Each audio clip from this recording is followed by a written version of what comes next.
Welcome to my software process interview series where I'm going to be interviewing some engineers who I know about their different software delivery processes that they've been part of. Today I have a very special guest, my very first guest, in fact, eating the dog food is David, who was a software engineer at Amazon for 6 years. Yep. And worked on, I think, 3 teams and was, I would say, the unofficial team lead for 2 of those, but I don't think it was ever made official. But super good engineer. I learned a lot from him when we worked together, but we did not work together at AWS, which is what I want to be talking about with him today. Anything you want to add to that intro? No, that was a pretty good summary. Excellent. So we're going to make it. Oh yeah, so what's the format? The format is, first we're going to make a diagram describing sort of how work flowed through the organization at AWS while you were there. It doesn't need to be only stuff that your team did, but stuff that you knew was happening in the organization is also fine. Then we're going to talk a little bit about how it could be better, how we could improve that process to make it work better. And I hope that we can also talk about what concrete changes or concrete impacts those changes would make. So if we did this thing, we would expect this to happen. So let's get started making a diagram. I'm going to share my screen now. All right. Can you see my screen, by the way? Oh yeah, we're in business.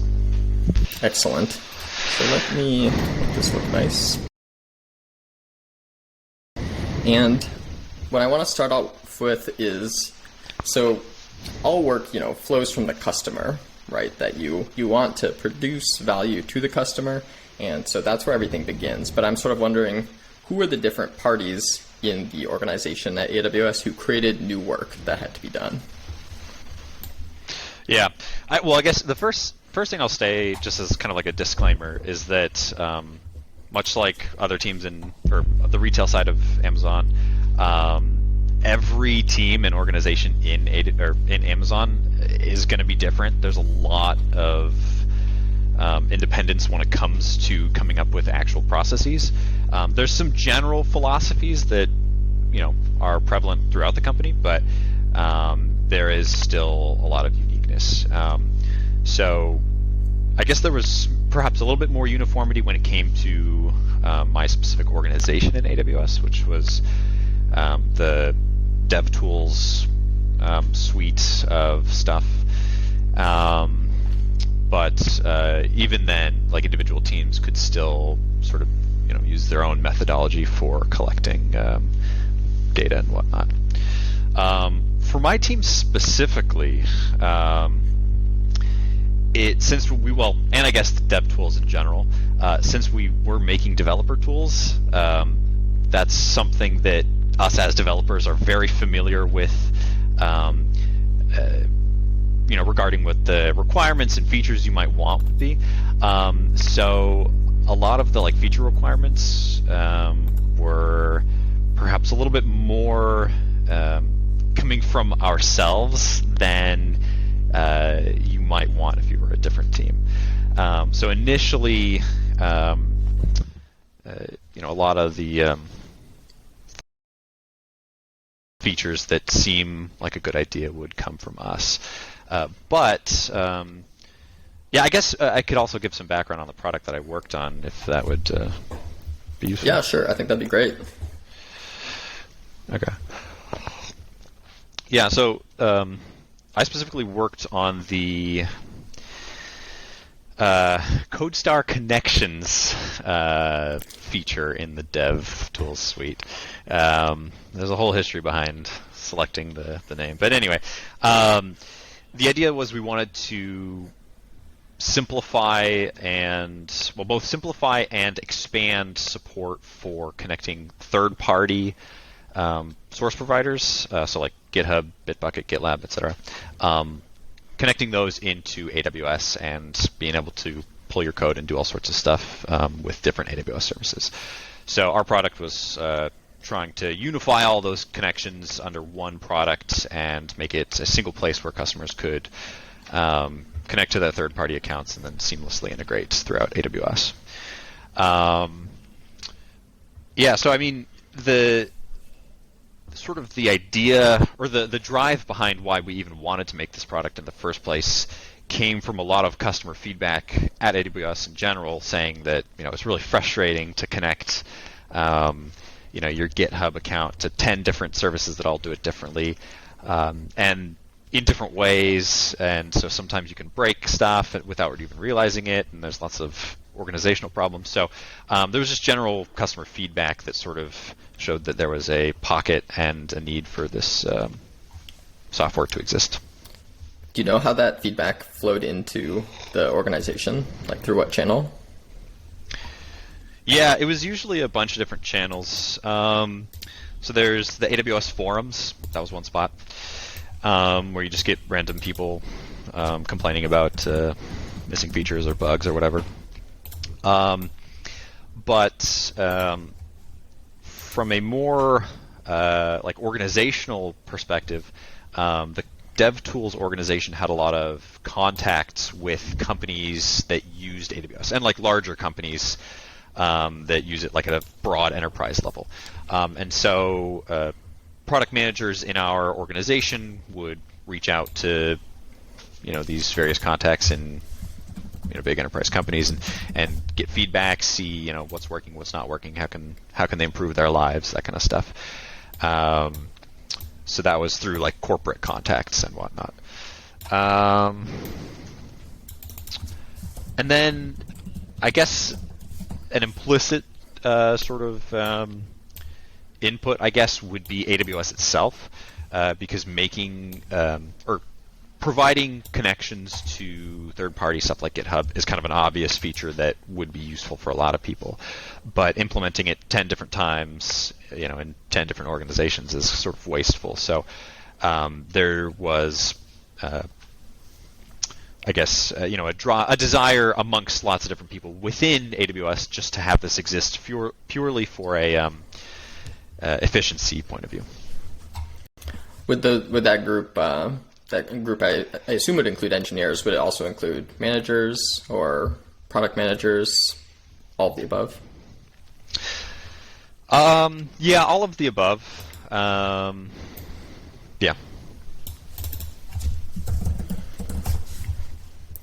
And I assume that everyone was basically at least somewhat hooked into the AWS forums. But that was something sort of everyone was aware of inside AWS. So engineers? Is that correct? Well, you mean managers, engineers? product managers, everyone, I guess. So Gotcha. You see what I'm drawing here? Do you think this arrow belongs right. with all of these? Gotcha. Yeah, I would say so. You did have to take some training, public, PR relations stuff for the forums to actually post. But yeah, everyone generally had some exposure. I mean, whether or not you actively pursued the forums and looked for feedback is a different matter, but everyone had access. Yeah. Cool. Yeah, I think that sounds good. Makes sense. So then I think you have these sort of somewhat ephemeral ideas about what the product potentially should be like, and then but that's not enough to implement quite yet. So I guess in terms of turning these sort of ideas into something more concrete, stuff like who's going to do the work, when is it going to happen, and what actually is the work that's going to get completed. I guess I'm wondering how you would sort of see these different players in the organization sort of feeding into some kind of prioritization process or something like that. Yeah, so this is kind of a complex one, and this is probably where you're going to start to see more differences between organizations in Amazon. But for, kind of as a generic example, this product that we were making was a greenfield project. So something brand new. It's not even really a feature addition. It was kind of a whole brand new service that we were making. And so I guess it kind of depends on the visibility of the project. If this is a grand idea that was dreamt up by many principal engineers, then sort of the money investment and engineering investment would probably come from the top down. But for smaller stuff like this, which was more of like, we found this small little niche which could use improving, stuff like that I found kind of often started as an engineer sort of prototyping something, working on a small thing on the side, sort of demonstrating that it is possible,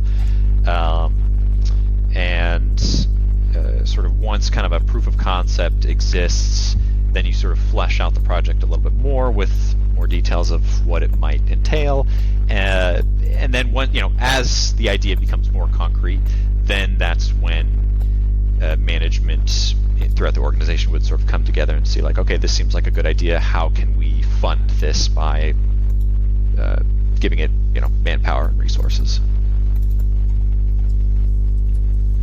So this is very interesting to me. My experience at Amazon was there was not a lot of time actually to do these sorts of side projects, and to explore in that way different types of things. So I'm surprised that this is sort of one of the big drivers you saw in AWS. Can you maybe elaborate a little on maybe where that time came from? Yeah, that's a fair question. Yeah, it wasn't so much just free time where we were encouraged to sort of just explore random ideas. Stuff like this was more like an ongoing discussion with people at multiple levels. So, we knew the problem existed, so that was so the idea that we want a new product is something that was already in the minds of management and engineers alike. And so then with that in mind, it's a little bit easier for people to sort of come to a consensus and say like, hey, this is something that would be useful to explore. Let's have one person work on it for a week, see what we kind of come up with. So it was less it was maybe a little bit more structured than I guess what you were thinking. Okay, yeah. So I guess these discussions are, so an engineer decides to prototype something that they think will be valuable, and they tell their manager, maybe they talk to the product manager, sort of start chatting about it. They get a small level of support to continue on that, and then at some point someone needs to make a real decision and say, yes, we are doing this, right? Like, we're going to allocate some resources. It seems like that's the next step. Yes, but it might not also. It might not be as cleanly separated as you might imagine. It's a bit of a blurry line, I guess, as it sort of gains more and more traction. So using myself as an example, when I switched from retail to AWS, I technically joined the AWS Code Pipeline team, which was where the idea for this connections product was originally sort of created. And so it was kind of like a small feature of Code Pipeline. And then once we started to flesh it out a bit more and sort of realize what the product should be, at that point then it sort of branched off onto its own separate team, and then they started hiring more people, rearranging resources from other organizations. So it was a process that took several months for the proper team to be more distinct, I suppose. So I guess what I'm sort of hearing from you is that these projects are sort of organically prioritized, that people just sort of, are working on things and then they sort of naturally become a higher priority. Is that sort of what you're describing? Yeah, that's fair. It was, seemed pretty organic. Cool. Yeah. Oh, I think that's reasonable. Of course, to some extent, there's always top-down priorities and stuff that's coming from other teams that sort of competes with what you're working on.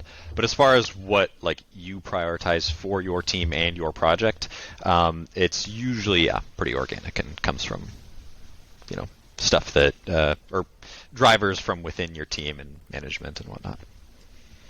Well, before we move on, then I have to ask about this sort of other route that you're talking about, where who initiates this other route? Is it the managers?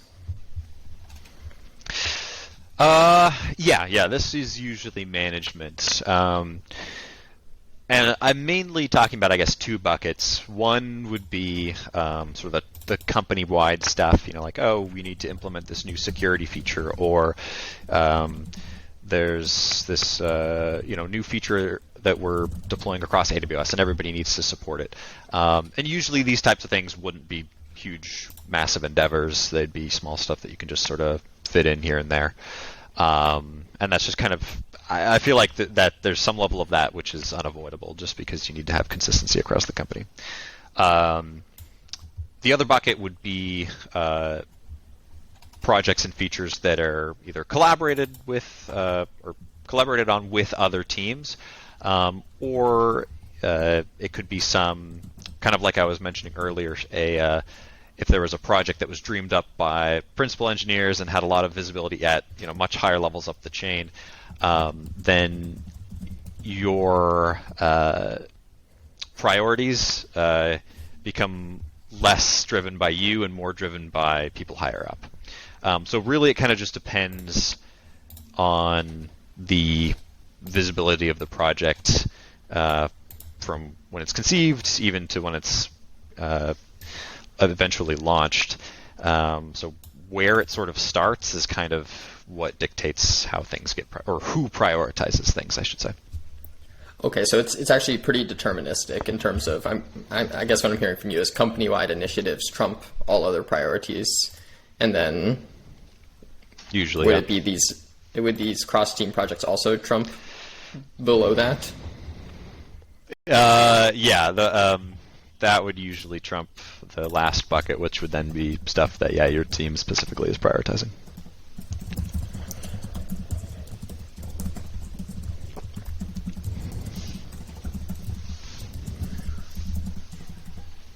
Okay, so I'm writing company-wide trumps cross-team projects, which trump organic priorities generated from within the team. Yeah. And I guess I should make this specific and say projects are organically prioritized within the team. Because, I think the big difference between... Team here could mean, like, your actual... all of the engineers that are working alongside of you underneath your direct manager. But it could also mean, a couple other sister teams that are very closely related and you come up with stuff together. So it's not a strict definition, but generally much lower level than something at like the AWS level or something like that. So maybe if I say projects are organically prioritized within the organization, maybe that makes more sense, where the organization is sort of your area? Kind of. Organizations can kind of balloon in size and be quite large. Ours was small-ish, and everything was pretty related, so most priorities were aligned, but there were some competing priorities in different teams within the organization, so that wasn't always the case. I would say our project, since it was kind of born out of Code Pipeline, worked with the Code Pipeline team very closely throughout the entire time I was there, even though we were technically separate teams at some point. And so like that I would generally consider like the smallest sort of unit that we would sort of organically determine priorities from. The organization, a little bit less so, and then even further up still, like AWS as a whole, even less so. Okay, cool. So let's like narrow in our focus a little more to now we actually have reached a state where we have work can be done, right? We've reached that state, but I guess my take is usually, or for some cases you can just start work, in some cases more effort is needed to make sure that the work is ready to do, stuff like design documents. Maybe you can talk a little bit about once some work needs to be done, sort of what happens from there.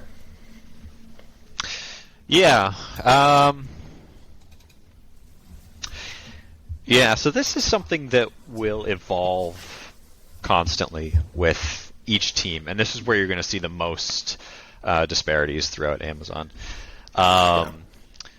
early on, sort of when I joined AWS, the process was very much a combination of spending a lot of time writing just design documents and coming up with ideas and discussing it with other engineers and brainstorming, plus prototyping and sort of building out initial frameworks and stuff like that.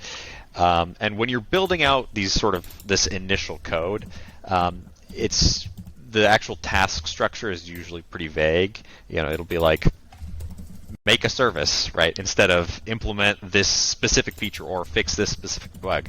So the ideas and tasks are generally kind of large and a little bit vague. And so those two things sort of go hand in hand.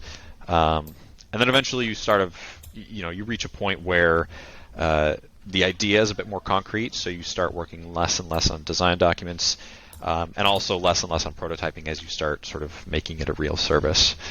And sort of you transition into more specific tasks like, okay, we need to add this feature to the service so that it can handle these types of requests, or we need to, rebuild this element so that it is in compliance with the top-down stuff that comes from AWS.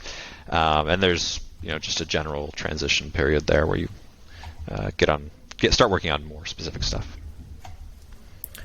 Okay, so I guess let's get a little fancy with the diagram. So we have sort of a decision tree. So we would say maybe something like, what I'm hearing from you is the work sufficiently ambiguous?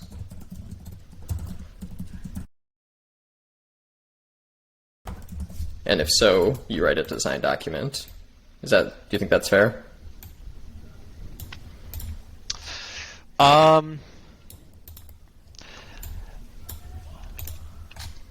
Yes. Yeah. I would say usually that came before prototyping.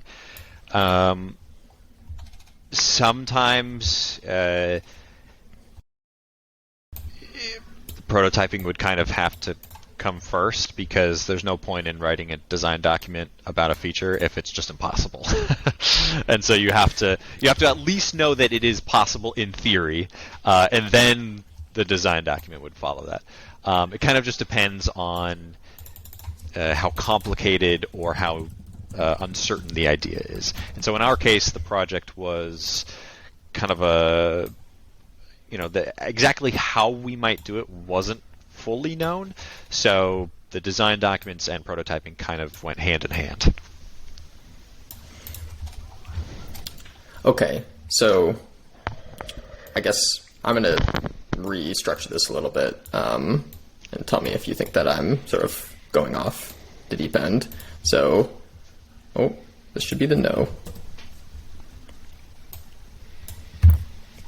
Sorry. Mess with the diagram a little bit. So if we do know that it's possible, then the question is just, is it sufficiently ambiguous? And if we don't, then we do some prototyping, and then we can ask the same question again. Or if you prototype, does that make it so that you never do a design document? No, the design document would always follow eventually, because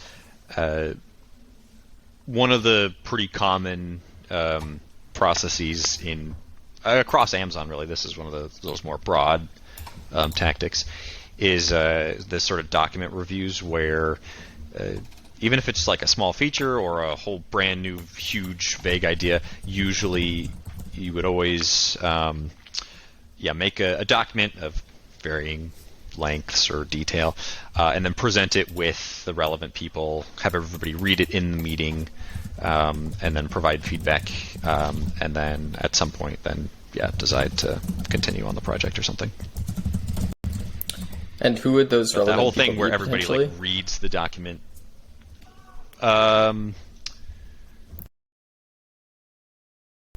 It depends, I guess. It depends on the size of the initial idea. So in our case, since the project sort of stemmed from initially a desire within the DevTools organization, the relevant people would be just different managers and senior engineers from within the organization, which is usually just like a dozen or so people.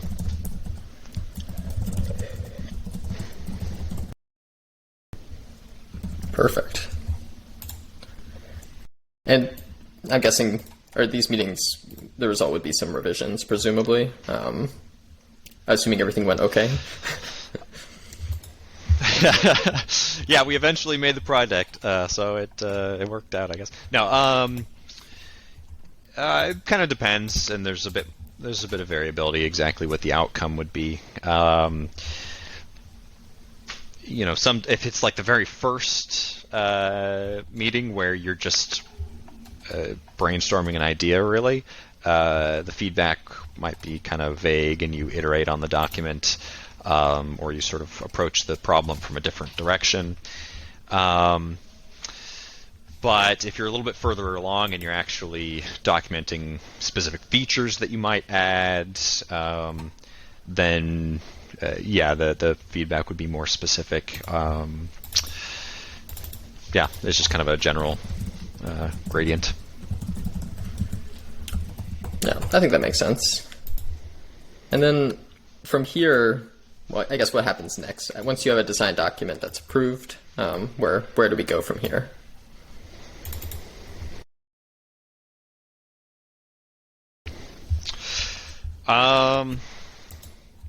Then I guess then it becomes a question of prioritization. So let's say, for instance, all these documents and prototyping is being done by one person who was selected at random just to sort of kickstart the process. That person would then continue working on the project, presumably. So now that we have the idea, it's a bit more concrete, we decide, okay, we do want to prioritize this. Then that's when they start allocating more resources to it. So in my case, for instance, there was an engineer that was sort of prototyping and doing the initial design docs before I arrived. And then I was the second person to start working on it. So at that point, they're like, okay, we got 2 people. This is good. Let's, continue prototyping a little bit, maybe build out some more formal actual code and stuff like that. And then you just continue to prioritize it more, get resources from elsewhere, hire more people. And this could take, months or however long. So there's more prototyping from here? Yeah, because there's when you initially come up with the idea, there could be any number of levels of random features that you might want in the back of your head, but at its core, there's sort of one main thing that's sort of driving the idea. So in the initial prototyping and documentation phase, you really have to sort of prove that the core is feasible, but some of these other nice-to-have features on top, you may not know if they're going to work, and so there's kind of multiple levels. So this is more like, you know that the idea works, and you want to invest in it, but now you want to see exactly how fancy we can make it, or what sort of value we can provide to the customers. So let's explore these other areas as we're continuing to build the base layer.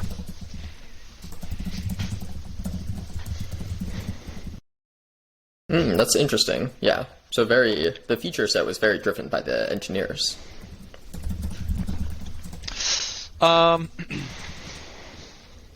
Yeah. So a lot of the exploration of these optional, I guess, features it came from prototyping done by engineers. Very cool. Okay. So I think maybe next we can talk about sort of like, keep zooming in more and more, talk more about what, developers actually did in terms of, I guess we could talk about, did you do sprints or stuff like that? Yeah. I mean, this was something that sort of evolved many times. Well, actually, that's not true. So we did do 2-week sprints, and that I think was pretty standard within the DevTools organization because they wanted to have bi-weekly operations meetings to discuss issues and whatnot across the organization. So having your sprint sort of line up with that was kind of moderately important. So I think the timing was usually consistent, and that was like an organizational thing. But exactly how you structured the sprint, that was up to your team. So the sort of granularity at which you specify tasks or how you measure the size of tasks, that was all sort of up to the team, and our team iterated on that many times.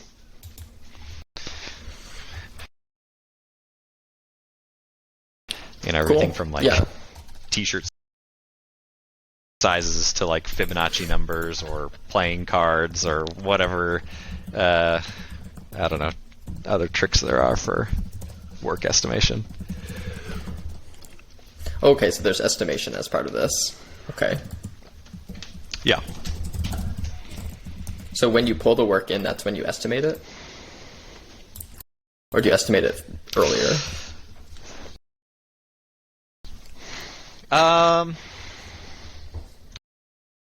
That's also something that sort of changed. I think what we used most of the time and what we were using when I left was a sort of combination of the two. So somebody initially creates the tasks, and the person who creates the tasks is usually the engineer, actually. And then that person who actually writes the task in the issue management system, they sort of come up with an initial guess of what they think it might be, and that's usually like at a less precise measurement or measuring system rather. And then in the meeting at the beginning of the sprint where we estimate stuff, then the team sort of comes together and figures out what we think it should be. Do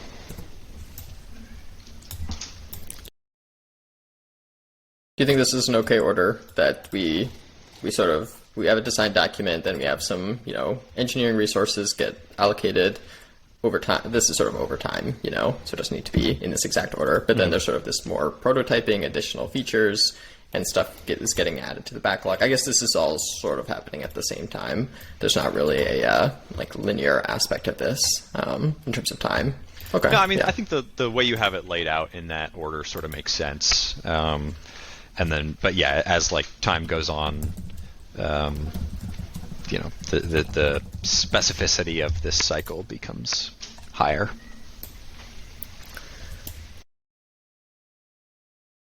Did you do any other like agile stuff? We would usually do. Yeah, so, or what do you mean besides sprints? Or like as part of your sprint process, Okay. Yeah. So go ahead. Tell me what you think. We usually, I think there's a bit of a time delay.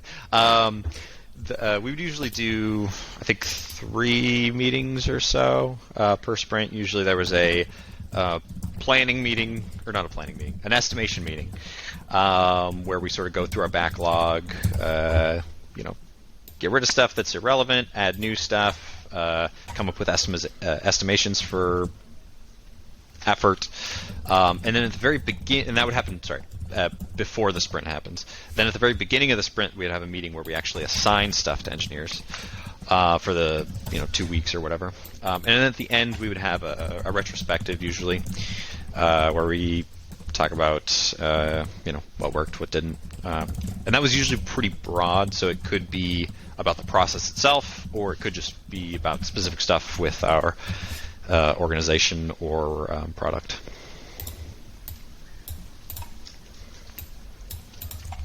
Seems pretty reasonable. Yeah, I think, I guess now at this point we actually can write some code.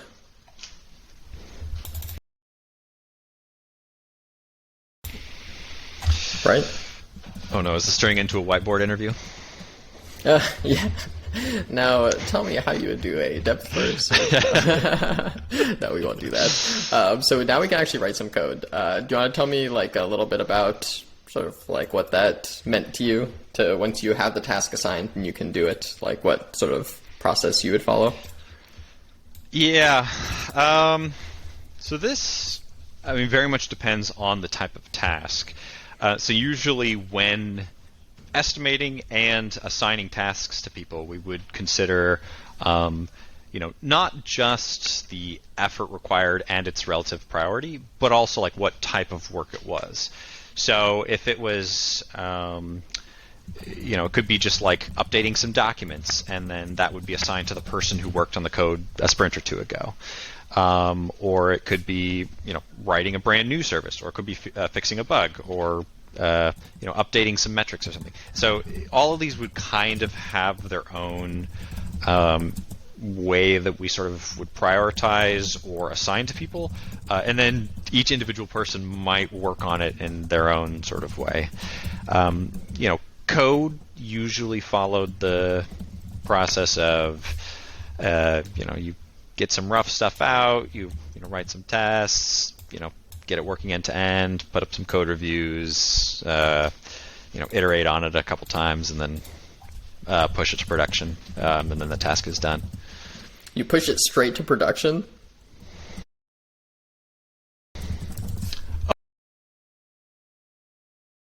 Well, through the pipeline, but yeah, I mean, so. Hold on, we're not to the release process yet. Okay. Okay, so write some code, write some tests, pull requests. How did you just assign people on your team to review them? Yeah, or no, we didn't. Good. Code reviews were just sort of done. I'm kind of trying to think exactly how we would distribute it. I mean, I think it kind of depends on your team. So our team, we had pretty good rapport amongst all of us, and so we tended to just implicitly share the workload of doing code reviews without too much poking and prodding. Some teams need a lot more structure, and we'll say you have to do X code reviews a day or whatever, or nobody can work on anything until all code reviews have been looked at in the queue or something like that. Ours was pretty informal, so we kind of just did it as needed, and there usually wasn't too much of an issue with that. Sometimes you'd be like, hey, can you take a look at this because I need to test this before this gets out or something like that, and this is blocking me. So there'd be some sort of informal questioning of or asking your teammates to take a look at it, but yeah, it's pretty informal. I guess one thing that I'm thinking, just sort of from my experience, that was useful to me in the past is, did you have ways of automated tooling for checking that code reviews were good, I guess?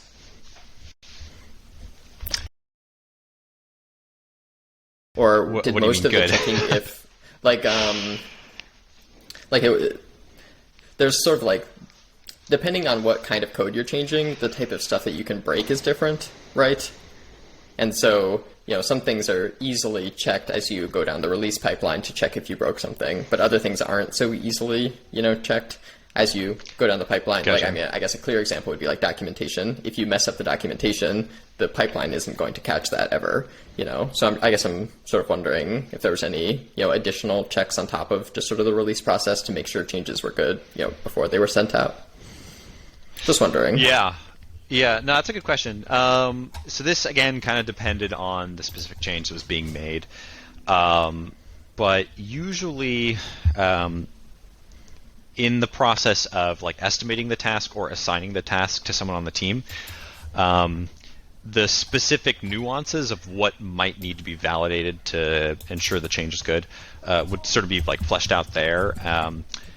And so that could include a variety of things, like a bunch of manually validating stuff, or running automatic test suites, or like if it was documentation, you needed to update something, then you would send it over to the document writer for our organization, double check with her, that kind of thing. And sometimes, there would be code changes that were kind of complicated and had a lot of weird dependencies, and so you would have to coordinate among the team and say, like, okay, I'm going to test this, which means I have to, push it to our development stuff and then verify some things, and I don't, please don't break this other thing. So a little bit of a dance in those cases, but usually it was pretty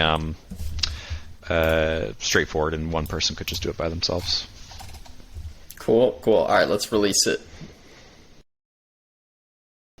So how do we release this to our customers? Yeah.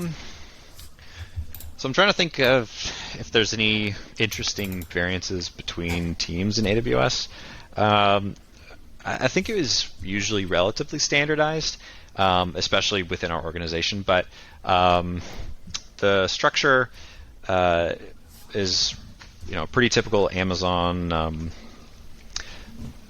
release process. You have a pipeline where you commit your code after it's been reviewed. It automatically is deployed to your development branch, and then a set of automatic integration tests run and verify that stuff. And then you might have some waiting period where it's just passively collecting metrics and verifying some stuff. And then the following day, then it would deploy to pre-production, which more closely emulates what the actual production service looks like.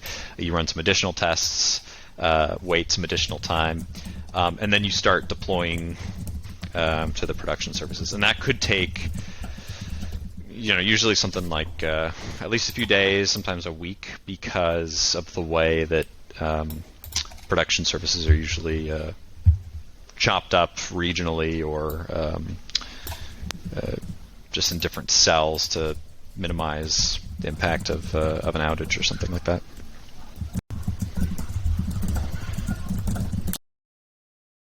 And this was supported by the on-call, is that correct? The whole release process? Now, this is definitely something... Yeah, so this is definitely something that varies between teams. Often, it was completely hands-off. So, in the best-case scenario, when you actually have the adequate validation, it is completely hands-off. You push code, and then you as the person who was working on the task would sort of check the deployment to make sure, okay, yeah, looks like nothing's broken, that's good. And also you want to make sure, okay, yes, my change did make it all the way through to production, it's been fully deployed, therefore I can mark my task as done. But there usually wasn't somebody micromanaging stuff unless the task needed some specific hands-on touch to ensure it was safe. But usually it was just, it's hands-off, and then the on-call might get involved if some pipeline stops because some tests fail or something, but usually it just went through by itself. Well, if there's an outage, the on-call also gets involved, right? Yeah. If there's a production issue, then the on-call would get involved. Nice. Okay, that makes sense. Okay. So if there's a production issue, what happens?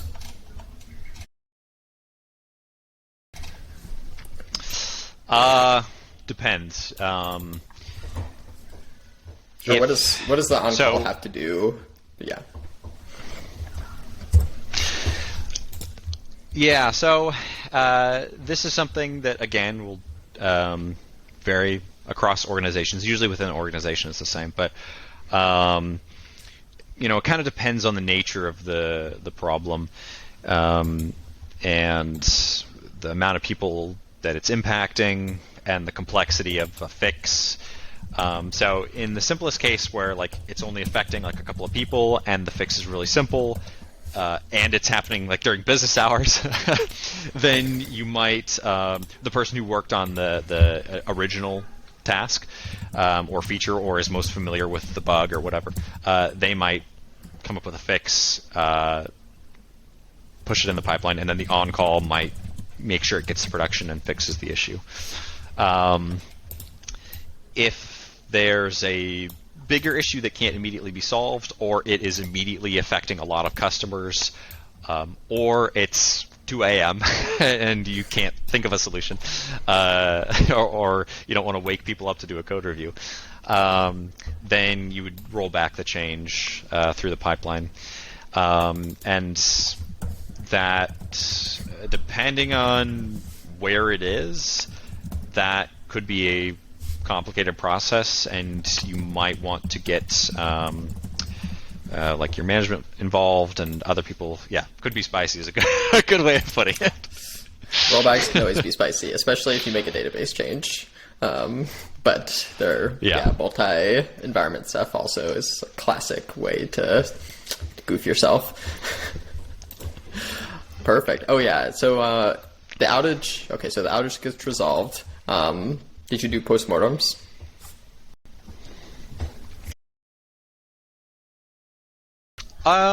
Yeah. Again, depends on the size of the problem. If it's a small bug, then when you fix it, you explain to your team what the bug was, what you did to fix it, and then that's it. But if there was customer impact, I think if there was any customer impact, period, then or at least perceivable impact, like not just increases in latency or something like that, then there would always be a postmortem, or at least some official communication that we would have with management and whatnot. But if it was just some small internal thing, you could still have a postmortem simply so that you learn from what happened. But yeah, it kind of depended.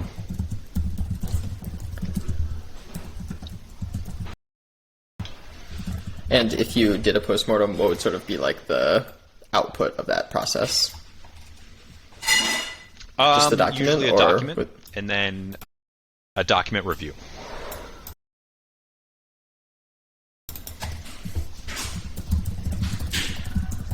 Would postmortems always have action items, or not always? Yeah, they'd usually have action items. And in Amazon, or I guess, and I think this is also a really big thing. Well, actually, I think it's a big thing across Amazon. But there is some formal tooling for specifically like for postmortem type stuff. And that tooling would have built-in support for like tracking action items and things of that nature.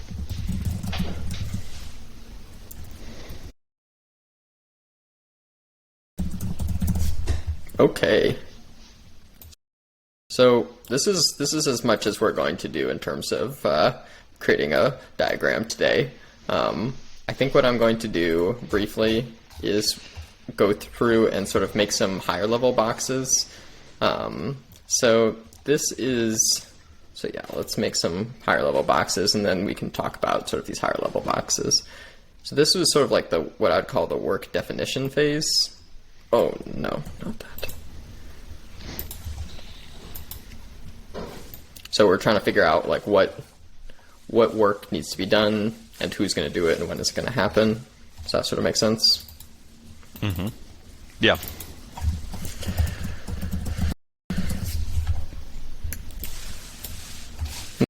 And then we have sort of, this is what I would call sort of work preparation.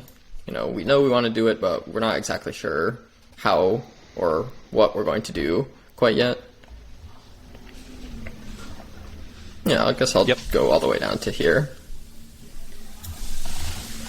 Okay, so work preparation. Cool. Oh, great. Oh no, whatever. And then we have the dev workflow. And I'm going to include the sprint stuff in there because I get to make the rules. And you do some work. Yeah, there's probably also some overlap there, like some sort of Venn diagram. Oh yeah, definitely. And then we have the release workflow, where we do send it to the customers. All right. So now we're going to go through each of these, and I want to hear your opinion on what could be better and what the impact would be, and then I'll give you my opinion. Okay, so let's start at the top. Tell me what you think about this work definition part of this process. Wow, it's like a big one.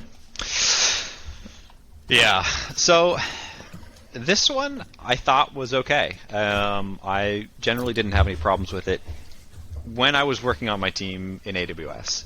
On the other teams I was on in retail, the stakeholders and the inputs and the prioritization was a lot more messy. So it didn't quite have just the streamlined nature that the diagram would imply. In my team in AWS, though, this seemed to work pretty well. And ultimately there's going to be disagreements from engineers as to like what small features or bugs or whatever is important versus what customers are saying versus what management wants. But that's just always going to be a thing, and I don't know if there is necessarily any way to dramatically improve this flow from that perspective. Let me give you my opinion. Yeah, I think that this doesn't look horrible, but I definitely think that this section seems pretty suspicious, I guess, that it seems sort of like the fact that where the work comes from results in its like sort of strict priority. I think that sort of takes away the sense that everyone's building here to build a great product. It's not really that, or yeah, like I think that the most motivational sort of sense of work that someone can have is that they're creating a great product at these companies, and that when you have stuff that's coming from top down, stuff that's coming from these sort of high visibility projects, and it's all mixed in with sort of the work that is actually making the product better, which I think probably was mostly this bucket of the organic work in your case. I think that mixing those streams together sort of makes everything feel a little more politically motivated and sort of takes away the sense that everyone's building a great product. It surprises me that the product manager isn't, I guess, a bit more involved in this than sort of. It seems like they're pretty tangential from this diagram. Right. Yeah. No, that's fair. Actually, yeah. I mean, I would say from the sort of initial product conception, this flow works pretty well. Well, it worked pretty well for my team. For like larger scope problems, it's a bit more questionable. The area where we sort of ran into problems was a little bit later on, once the baseline product is out, and now you're adding small features, big features, collaborations with other teams. Then that's where the priorities really start to compete, and then you do get a lot of the sort of political shenanigans, and it gets a little bit more messy and I would say inefficient. Yeah.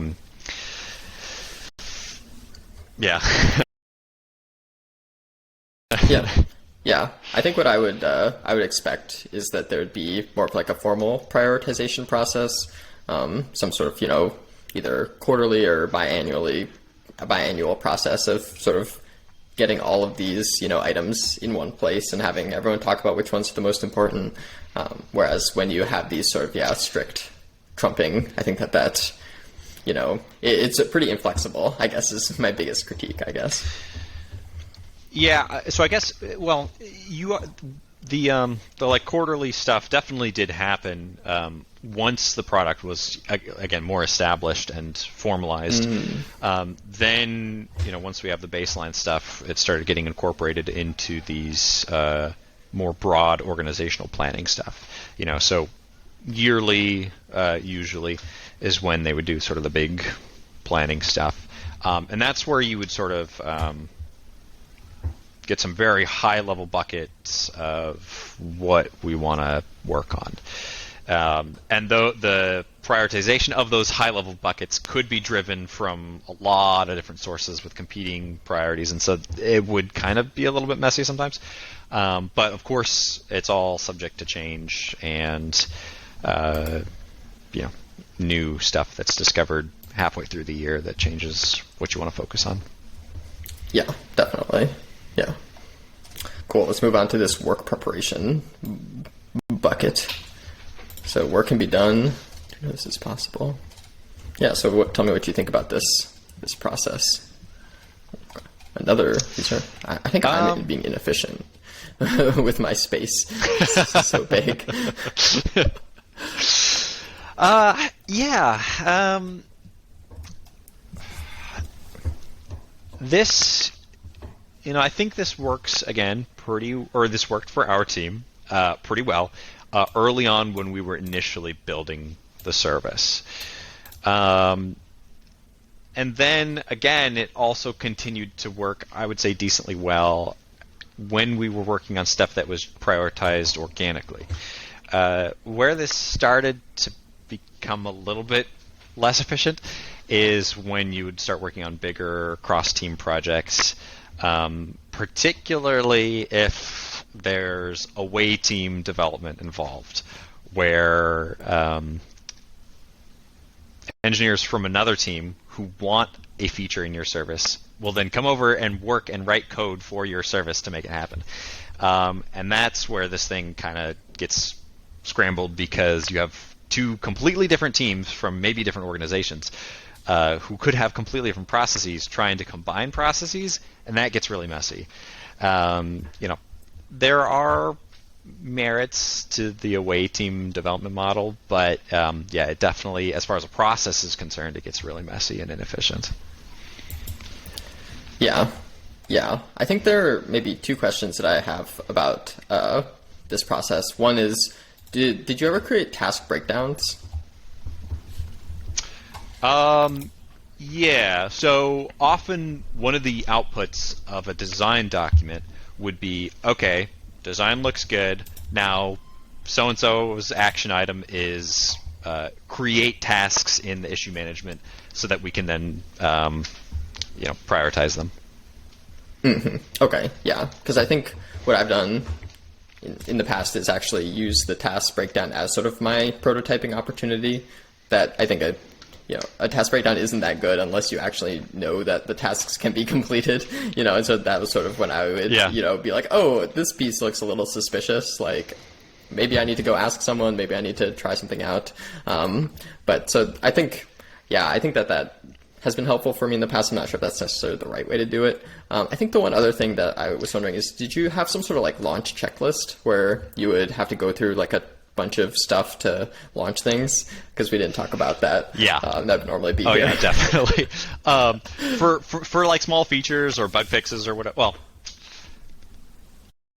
yeah, for small features and bug fixes, not so much. There was maybe like an informal list that you went through, a couple people that you needed to check off with in your organization. When we initially launched the AWS service, there is a monumental checklist because AWS is a very, very public, very permanent interface. And so once you put something out there, AWS has a very, very, very strong attitude on deprecation.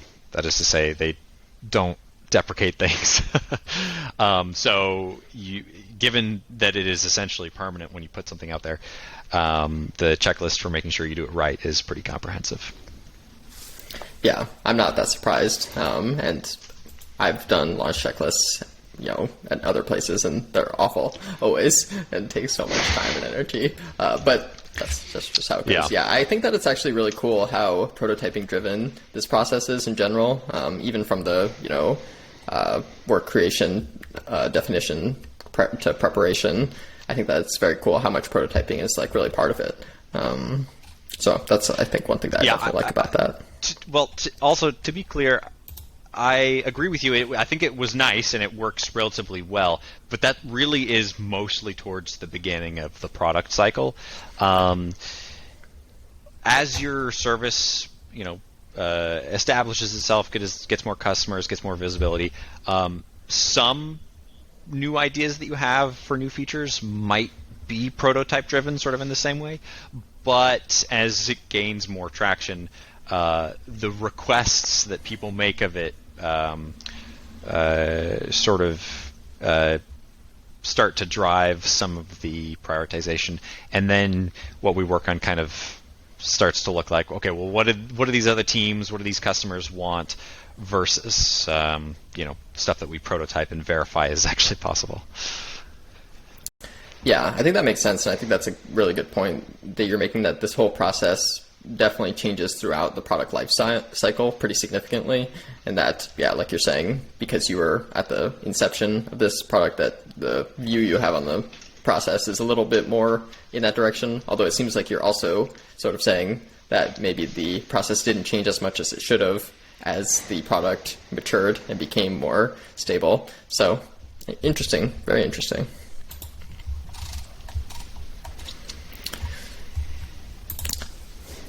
This dev workflow looks pretty standard to me, I gotta say. What do you think? Yeah, nothing too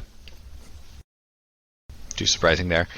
There was, I'm sure, a handful of times where we thought we were wasting time in operational meetings or retrospectives or whatever, but by and large is fairly standard and seemed to work.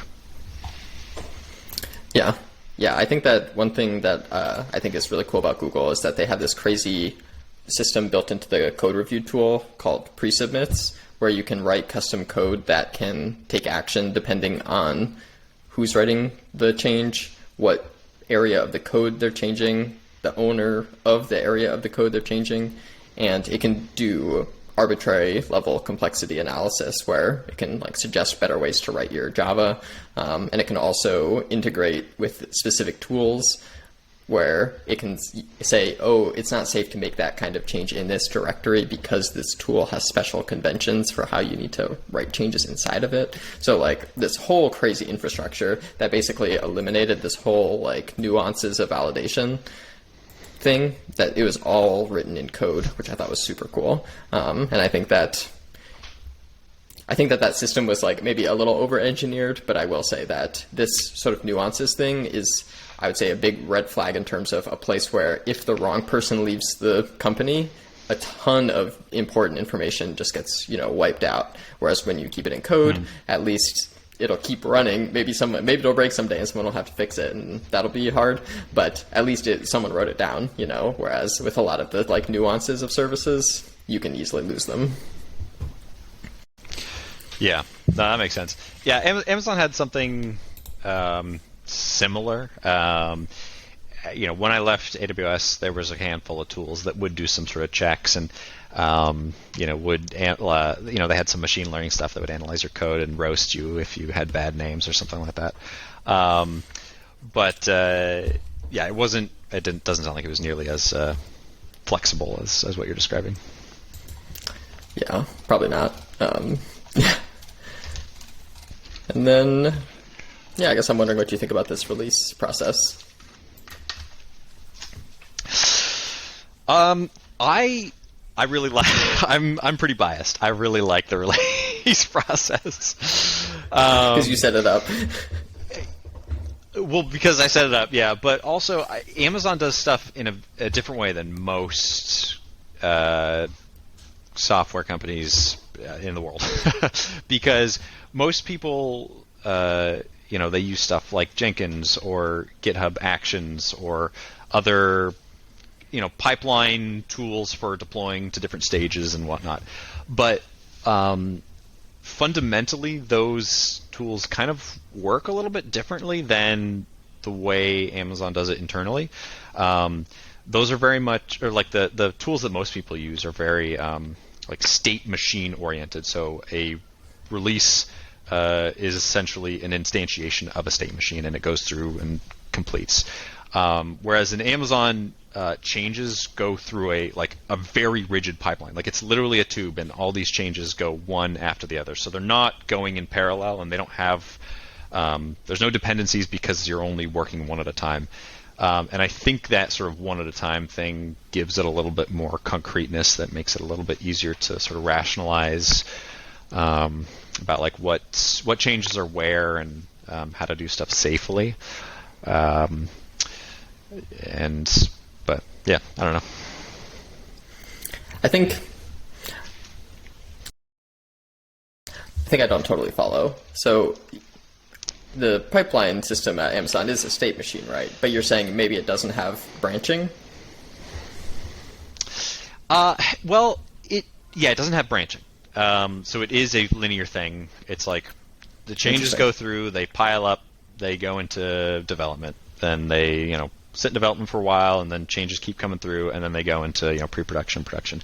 And so it is a linear thing, and changes will batch together, which is another kind of nice thing.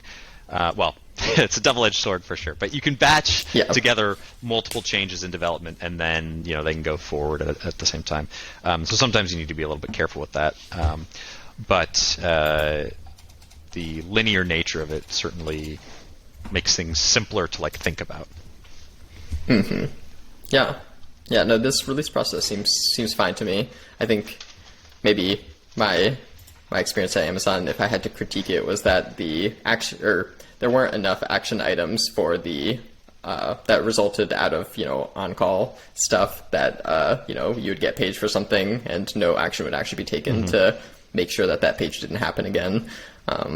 That would be maybe my biggest critique of sort of my experience, was that people sort of thought that paging the on-call was free, and that it was fine to just keep paging them for the same thing over and over. I don't know. What do you think? Yeah. There was, sometimes that would happen in Amazon. But yeah, usually, I mean, the number one topic of sprint retrospectives would be the on-call saying, okay, how many times did I get paged? How miserable was my life? How can we make that not happen again? And sometimes that falls out of priority because there's other stuff we need to work on. But survivability of on-call is definitely a strong priority. Oh yeah, well that's good to hear. Definitely, yeah, and it's cool how self-organizing these teams are. A lot of independence, sort of outside of this one large piece, I guess, right here, that to me is a little suspicious. But all right, I think that definitely suspicious. Something about it does not look quite right to me. I need to think more on what I think is my concrete problem with it, beyond just sort of the feeling that you're not making a great product when you're doing political work. Cool. Well, I think that we can draw this to an end. Thank you so much, David, for your time. And sure. Best of luck. Thanks.